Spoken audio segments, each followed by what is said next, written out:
Okay, let's dive right into this explainer and explore a fascinating paradox that's been hiding in plain sight.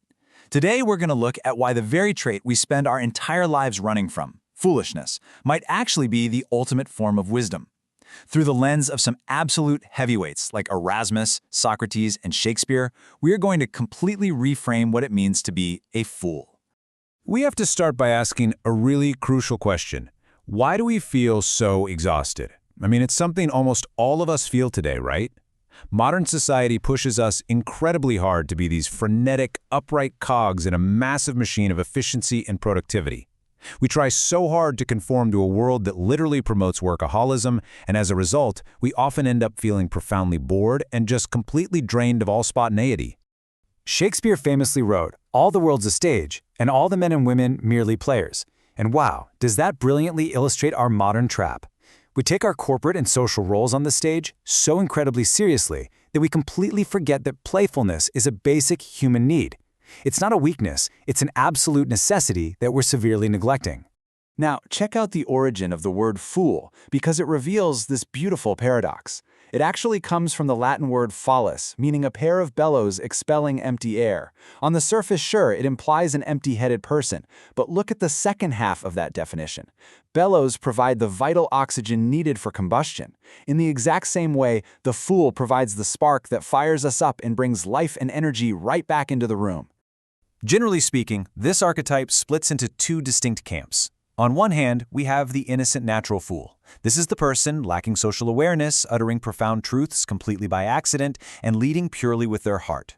But contrast them with the professional fool. This is the calculated jester whose actual job is to use humor and wit as a mask to make harsh truths palatable.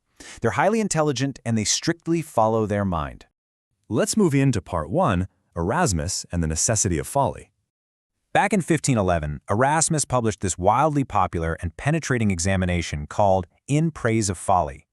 What's amazing and brilliantly ironic about this text is that Folly herself is the speaker, and she argues that human life would be impossibly dull without her.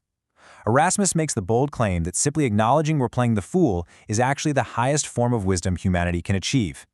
So what does that actually look like? Well, to survive things like marriage and friendship, we actually require the blindness that folly provides. We have to overlook the defects of our loved ones. Furthermore, we need illusions just to make reality bearable. Erasmus even compares overly serious intellectuals to those annoying theater critics who unmask the characters on stage and completely ruin the performance for everyone else. Because sometimes over-intellectualizing just ruins the joy of the play. That brings us to part 2, Socrates and the power of ignorance. Shakespeare penned a fantastic quote that perfectly channels the spirit of Socrates. He wrote, "The fool doth think he is wise, but the wise man knows himself to be a fool." Socrates really is the archetypal wise fool. His entire educational method and his legendary status as the wisest man in Athens stemmed directly from his profound awareness of his own ignorance. Recognizing the limits of your own knowledge is actually a profound kind of knowledge in itself.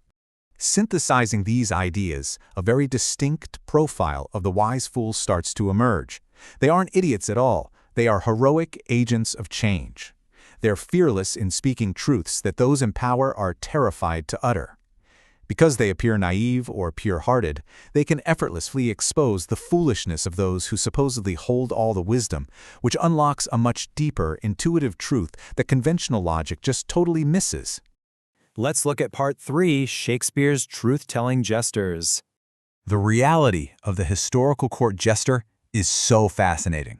They occupied this peculiar place because they sat simultaneously inside and outside the social hierarchy. Because of this loophole, the jester was the only person in the entire kingdom permitted to ridicule the king.